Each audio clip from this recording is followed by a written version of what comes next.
भारत देश की सबसे बड़ी खबर। हाल ही में अनलॉक 1 की घोषणा कर दी गई है, जिसमें बहुत सी रियायतों के बारे में बताया गया है। तो आइए शुरुआत करते हैं लॉकडाउन की पहल से। पहले यह 21 दिन का था, जो लगभग 60 दिनों तक खींचा गया। ऐसा करने की सिर्फ एक ही वजह थी, भारत देश में कोरोना संक्रमित मरीजों का बढ़ना, जो अब भी कम नहीं हुआ है, यह निरंतर बढ़ता ही जा रहा है। तो क्या सरकार का ये अनलॉक 1 का फैसला मौत को गले लगाने का खुला निमंत्रण है?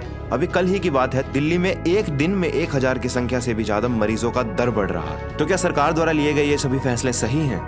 आखिर सरकार क्या चाहती है? सरकार देश को मौत के मुंह में ढकेलना चाहती है? क्या अनलॉक 1 का फैसला हमारे देश को ले डूबेगा? अगर आपको अनलॉक 1 के बारे में नहीं पता तो इस वीडियो के अंत तक बने रहिए। अनलॉक 1 के तहत रियायतों को 3 हिसाब से बांटा गया है। जी हाँ दोस्तों, रियायतों को 3 हिसाब से बांटा गया है, जिसका नाम दिया गया है फेज 1, फेज 2 और फेज 3। फेज 1 के तहत सभी धार्मिक स्थान माने मंदिर, मस्जिद, गिरजाघर, गुरुद्वारा आदि 8 जून 2020 को खोल दिए जाएंगे। सिर्फ धार्मिक स्थान ही नहीं, इसके साथ ही hotels, restaurant, mall, shopping complex जैसी चीजें भी 8 जून 2020 को खोल दी जाएंगी। जहां पूरा देश कोरोना की महामारी से जूझ रहा है, वहां सरकार का यह फैसला लेना ठीक है या गलत है? आखिर सरकार चाहती क्या है? अपने इस कदम से सरकार पूरे देश को महामारी के मुंह में डाल रही है। आखिर सरकार ने ऐसा क्यों किया? ऐसी क्या गतिविधियां आ गई जो सरकार को यह कदम उठाना पड़ा?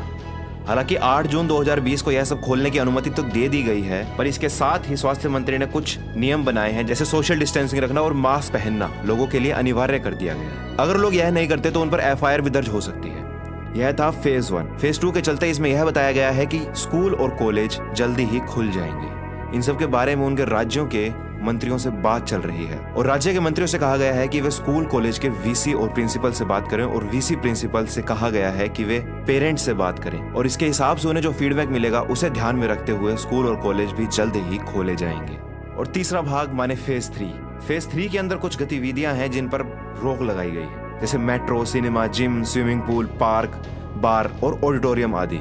इन सभी पर अभी रोक लगा दी गई है। ऐसा कोई भी म्यूजिक शो या एंटरटेनमेंट शो नहीं किया जाएगा जब तक उन्हें निर्देश नहीं दिए जाते। पर सवाल यहाँ उठता है कि सरकार ऐसा क्यों कर रही है? हालांकि वह जानती है कि देश की हालत गंभीर चल रही है, और साफ साफ WHO ने भी एक रिपोर्ट दी थी कि अगर सितंबर से पहले लॉकडाउन खोला गया तो देश बहुत ही गंभीर हालत में पहुंच जाएगा। अगर ऐसा किया गया तो जुलाई के अंदर केसेस सबसे ज्यादा होंगे, इनकी संख्या 5 लाख तक पहुंच सकती है, और हालत गंभीर हो गई तो इनकी संख्या 21 लाख तक पहुंच सकती है। ऐसे ही प्रोफेसर भ्रमर मुखर्जी ने 43 पन्नों की उन्होंने एक रिपोर्ट तैयार की, जो मई के आंकड़ों के देखकर बनाई गई है। जी हाँ दोस्तों, मई के आंकड़ों के अनुसार हर रोज देश में 6200 केस बढ़ रहे हैं। तो क्या इस समय लॉकडाउन खोलना सही फैसला है? क्या सरकार 2 महीने और नहीं रुक सकती थी? हालांकि देश के पास अभी पूरी तरह से वेंटिलेटर किट्स और PPE किट्स नहीं है, पर फिर भी सरकार यह फैसला कर रही है, यह घोषणा कर रही है। तो इसके पीछे क्या वजह रही होगी? क्या सरकार को देश में लोगों के मरने से कोई फर्क नहीं पड़ रहा? और अगर कुछ फर्क पड़ रहा है तो सरकार यह कदम क्यों उठा रही है? मेरा सीधा सीधा सवाल यह सरकार से है कि सरकार ऐसा क्यों कर रही है? आखिर ऐसी क्या जरूरत आन पड़ी कि उन्हें यह लॉकडाउन खोलना पड़ रहा है, इतनी छूट देनी पड़ रही है? वहीं साथ ही एक और रिपोर्ट हमारे पास BCG से भी आई थी। BCG माने